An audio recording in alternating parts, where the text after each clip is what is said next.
আসসালামু আলাইকুম। আপনাদের হয়তোবা অনেকেরই জিজ্ঞাসা থাকে যে আমি কি culinary আর্টস কোর্স বা শেফ কোর্স অথবা হোটেল ইন্ডাস্ট্রিতে আমার ক্যারিয়ার করতে পারবো? তো আপনাদের জন্যই আজকের আলোচনা। আপনি যদি মিনিমাম এসএসসি পাস হয়ে থাকেন, এই এই সেক্টরে আপনি আপনার ক্যারিয়ার শুরু করতে পারবেন। এবং যেহেতু এই কাজটা হচ্ছিল পুরোপুরি হাতে কলমে শিখতে হয়, তো এখানে আসলে এডুকেশনটার পার্টটা প্রয়োজন আছে, বাট ফার্স্ট প্রায়োরিটি না। সো আপনি ওই মিনিমাম এসএসসি হলেই আপনি আপনার ক্যারিয়ার শুরু করতে পারবেন। আর বাকি এরপরেও যদি আপনি আরো বেশি এডুকেটেড হন, আপনি এইচএসসি হইতে পারেন, গ্রাজুয়েট হইতে পারেন।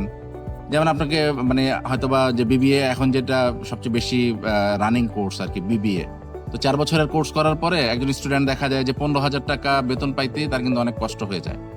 কিন্তু সেই 15,000 টাকা বেতন কিন্তু আপনি 3 মাস বা 6 মাসের একটা ডিপ্লোমা কোর্স করলেই কিন্তু আপনি 15,000 টাকা স্যালারিতে আপনি হোটেল বা রেস্টুরেন্টে আপনি কাজ করতে পারবেন। আপনি যদি আরেকটু কানেক্টেড হন, তাহলে হয়তো আপনি আপনার ক্যারিয়ারটা 5 স্টার হোটেলে করতে পারবেন। তো আমরা আমাদের স্টুডেন্টদেরকে কিন্তু 4 স্টার অথবা 5 স্টার হোটেলে কাজ করার জন্য আমরা সুযোগ করে দেই। তো আপনি যদি এই সেক্টরে ক্যারিয়ার করতে চান, আজই আপনি আমাদের সাথে যোগাযোগ করুন। ধন্যবাদ, ভালো থাকবেন। আসসালামু আলাইকুম।